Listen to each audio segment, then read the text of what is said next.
Perkenalkan, nama saya Misbah Karim, NIM 201 dari kelas Ekonomi Pembangunan D. Di sini saya akan menjelaskan tentang pemikiran Muhammad Yasir Nasution tentang etika dalam bisnis perbankan Islam. Yang pertama, ekonomi Islam merupakan ilmu pengetahuan sosial yang mempelajari masalah-masalah ekonomi masyarakat yang diilhami oleh nilai-nilai Islam. Dalam pemenuhan kebutuhan manusia, diberlakukan pedoman normatif yang mengarah perilaku ekonomi tidak cenderung menimbulkan kerugian terhadap orang lain ataupun masyarakat, baik dalam jangka pendek maupun jangka panjang. Ilmu ekonomi syariah atau ilmu ekonomi Islam adalah ilmu yang bertumbuh pada sistem nilai prinsip-prinsip syariah. Sistem nilai pada hakikatnya adalah sesuatu yang akan memberi makna dalam kehidupan manusia pada setiap peran yang dilakukannya. Slide kedua, pengertian perbankan syariah.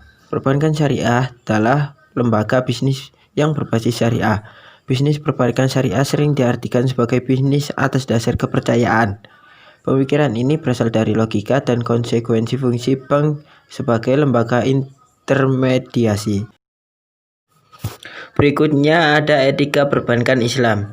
Secara akademis, sering diartikan bahwa bank mengelola dana yang berasal dari surplus unit dan diproduktifkan dananya pada defisit unit.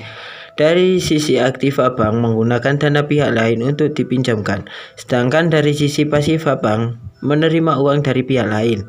Disinilah pentingnya etika perbankan yang harus dimiliki oleh pelaku bisnis perbankan menurut Azhari 2014. Dengan peran seperti itu, jelas bahwa kepercayaan adalah segala-galanya. Karena kepercayaan merupakan salah satu pembentuk etika, maka etika bisnis harus dan mutlak mendapatkan tempat utama sekaligus terhormat dalam mengelola bisnis perbankan. Menurut Muhammad Yasir Nasution, secara umum etika bisnis Islam adalah bisnis yang memenuhi standar norma-norma syariah. Etika bisnis Islam tidak hanya tentang hukum formal, tetapi di balik itu juga harus ada substantif syariah. Substantif syariah itu menyangkut etika dan moral. Prinsip kehati-hatian terutama pada lembaga-lembaga ekonomi yang memiliki aset-aset likuid seperti bank. Uang yang sangatlah mudah termanfaatkan oleh siapa saja yang dengan mudah akan menimbulkan kekacauan dan perpecahan. Istilah pecah bisnis menurut Profesor Yasir Nasution sangat rentan terhadap penyimpangan, maka akan semakin penting adanya etika dalam bisnis perbankan. Pertama, prinsip kehati-hatian. Kedua, sesuai dengan seluruh sifat Nabi atau yang disebut fatona, amanah, sidik, tablik, ditambah dengan komunikatif yang semua harus jalan. Pengertian perbankan adalah segala sesuatu yang menyangkut tentang bank, mencakup kelembagaan, kegiatan usaha, serta cara dan proses dalam melaksanakan kegiatan usahanya. Itu menurut Hasibun 2011. Nah, di sini bisnis perbankan adalah bisnis yang secara utuh merupakan usaha yang bermodalkan kepercayaan. Hilangnya kepercayaan nasabah dapat menghancurkan sebuah bank. Itu menurut Isa Wekum. Yang ketiga, etika menjadi hal yang harus diperhatikan untuk keberlangsungan suatu bisnis perbankan.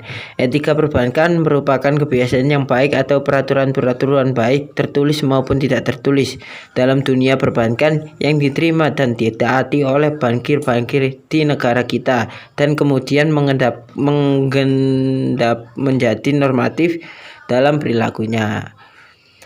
Bisnis-bisnis perbankan Islam merupakan usaha bermodalkan kepercayaan yang sangat tinggi dari nasabah dalam mengoperasiannya mengacu kepada ketentuan-ketentuan Islam yaitu Al-Quran dan hadis. Prinsip-prinsip syariat dalam kegiatan bisnis perbankan Islam adalah aturan perjanjian berdasarkan hukum Islam antara bank dengan pihak lain untuk menyimpan dana atau pembiayaan kegiatan usaha atau kegiatan lainnya yang dinyatakan sesuai dengan syariah. Berikutnya ada dasar-dasar etika dalam bisnis perbankan. Menurut OP Simorangkir atau K Veterans 2013, bahwa etika perbankan secara umum dapat diklasifikasikan menjadi 5 dasar etika, yaitu 1. Etika perbankan di bidang kepercayaan masyarakat. 2. Etika pemegang saham. Ketiga, etika perbankan dalam hubungannya antara pimpinan dan karyawan. Keempat, etika perbankan dalam hubungan bankir dengan nasabah. Yang kelima, etika perbankan lain-lainnya. Di sini juga ada jenis-jenis etika dalam bisnis perbankan. Sasaran etika perbankan dimaksudkan agar tercapainya keserasian, kedamaian, dan ketertiban dalam perbankan, yang termasuk ke dalam jenis-jenis etika perbankan Simorangkir 2010 antara lain. Yang pertama, etika perbankan di bidang kestabilan nilai rupiah. Yang kedua, etika kewajiban bank sentral. Yang ketiga, etika memperlancarkan produksi serta memperluas kesempatan kerja. Yang keempat, etika perbankan di bidang kepercayaan masyarakat. Yang kelima, etika mencari laba. Yang keenam, akhlak serta moral yang baik. Di sini juga ada kode etik bankir di Indonesia. Di bidang perbankan, maka telah dikeluarkan kode etik bankir sebagai alat penurun profesi berisi nilai-nilai dan norma-norma untuk bertingkah laku secara baik dan pantas yang terdiri dari 9 prinsip, yaitu yang pertama, seorang bankir patuh dan taat pada ketentuan perundang-undangan dan peraturan yang berlaku. Yang kedua, seorang bankir melakukan pencatatan yang benar mengenai segala transaksi yang bertalian dengan kegiatan banknya. Yang ketiga, seorang bankir menghindarkan diri dari persaingan yang tidak sehat. Yang keempat, seorang bankir tidak menyalahgunakan wewenangnya untuk kepentingan pribadi. Yang kelima, seorang bankir menghindarkan diri dari keterlibatan pengembalian keputusan jika tidak terdapat pertentangan kepentingan. Yang keenam, seorang bankir menjaga kerahasiaan nasabahnya dan banknya. Yang ketujuh, seorang bankir memperhitungkan dampak yang merugikan dari setiap kebijakan yang diterapkan banknya terhadap keadaan ekonomi, sosial, dan lingkungannya. Yang kedelapan, seorang bankir tidak menerima hadiah atau imbalan yang memperkaya diri pribadi maupun keluarganya. Yang kesembilan, seorang bankir tidak melakukan perbuatan tercela yang dapat merugikan citra profesinya. Di sini juga ada contoh studi kasus yang tidak sesuai etika perbankan Islam. Seperti dalam kasus investasi emas bodong yang merugikan banyak nasabah hingga ratusan juta rupiah yang menyerat MUI dan Bank Mega Syariah, tampak seperti ada etika yang melanggar di situ, terutama dalam transparansi akan bisnis investasi yang ditawarkan pada nasabah.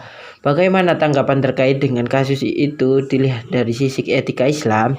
Nah, di sini menurut Muhammad Yasir Nasution, dalam kasus ini menyangkut karakter tidak memperhatikan kehati-hatian dalam melakukan pengamatan. Penilaian subjektif bisa saja terjadi dikarenakan adanya orang-orang yang memiliki reputasi yang baik menjadi daya tarik bagi nasabah. Orang-orang yang memiliki aset dalam seperti MUI menjadi kepercayaan bagi nasabah untuk melakukan investasi pada bank tersebut. Kemudian, kehati-hatian dalam mengenal watak orang harus diperhatikan, sebab bank ataupun nasabah bisa lebih memahami karakter orang-orang yang memiliki potensi untuk melakukan pelanggaran. Orang-orang memiliki sikap terlalu baik perlu diperhatikan ada hal apa di balik kebaikannya. Intinya adalah integritas dan kehati-hatian dalam hal ini menjadi fokus yang sangat diutamakan. Nah, di sini juga ada kesimpulan dari beberapa materi di atas. Yang pertama, dapat disimpulkan bahwa Profesor Muhammad Yasir Nasution mendefinisikan etika sebagai standar perilaku berkaitan dengan baik atau buruknya. Perilaku yang baik lazim disebut beretika atau memenuhi standar etika yang baik. Sebaliknya, perilaku yang tidak baik disebut dengan beretika atau bertentangan dan menyalahi etika.